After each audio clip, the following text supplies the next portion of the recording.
ಈಗ ಮುಂದಿನ ದಿವಸದಲ್ಲಿ ನಿಮಗೆ ಗೊತ್ತಾಗುತ್ತಲ್ಲ, ಎಲೆಕ್ಷನ್ ಬಂದಾಗ ನಿಮಗೆ ಗೊತ್ತಾಗುತ್ತೆ. ಅದು ತಾಲೂಕಿನ ಜನ ಆಶೀರ್ವಾದ ಮಾಡ್ತೀವಿ ಅಂದರೆ ನಿಂತ್ಕೊಳ್ಳೋಕ್ಕೆ ರೆಡಿ ಇರ್ತೀವಿ ನಾವು.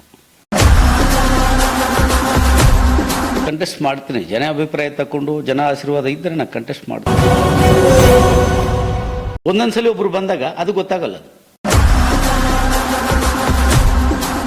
ಮಾಡಲಿ, ಅವ್ರವ್ರ ಪಕ್ಷದಲ್ಲಿ ಅವ್ರು ಮಾಡ್ತಾರೆ. ನಮ್ಮ ಪಕ್ಷದಲ್ಲಿ ಕೊಟ್ಟರೆ ನಾನು ಮಾಡ್ತೀನಿ, ಇಲ್ಲ ನಮ್ಮ పక్షದಲ್ಲಿ ಇನ್ನೊಬ್ಬರಿಗೂ కొట్టరు ನಾನು ಮಾಡ್ತೀನಿ ಅವ್ರಿಗೆ.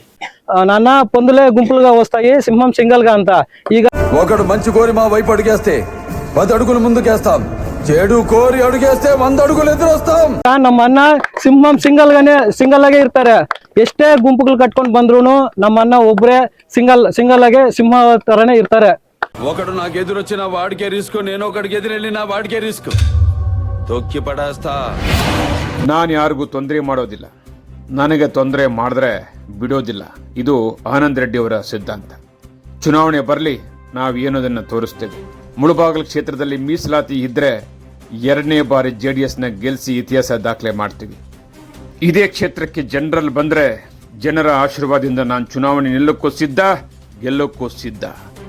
ಆನಂದ್ ರೆಡ್ಡಿ ಕೊಟ್ಟಿರ್ತಕ್ಕಂಥ ಸುದ್ದಿಗೋಷ್ಠಿ ನೋಡ್ರೆ ಇಡೀ ಮುಳಬಾಗ್ಲೇ ಶೇಕ್ ಆಗುತ್ತೆ. ತಪ್ಪದೆ ಇಂದು ರಾತ್ರಿ 9 ಗಂಟೆಗೆ ಐಡಿಯಾ ನ್ಯೂಸ್ನಲ್ಲಿ ನೋಡೇ ಬಿಡೋಣ.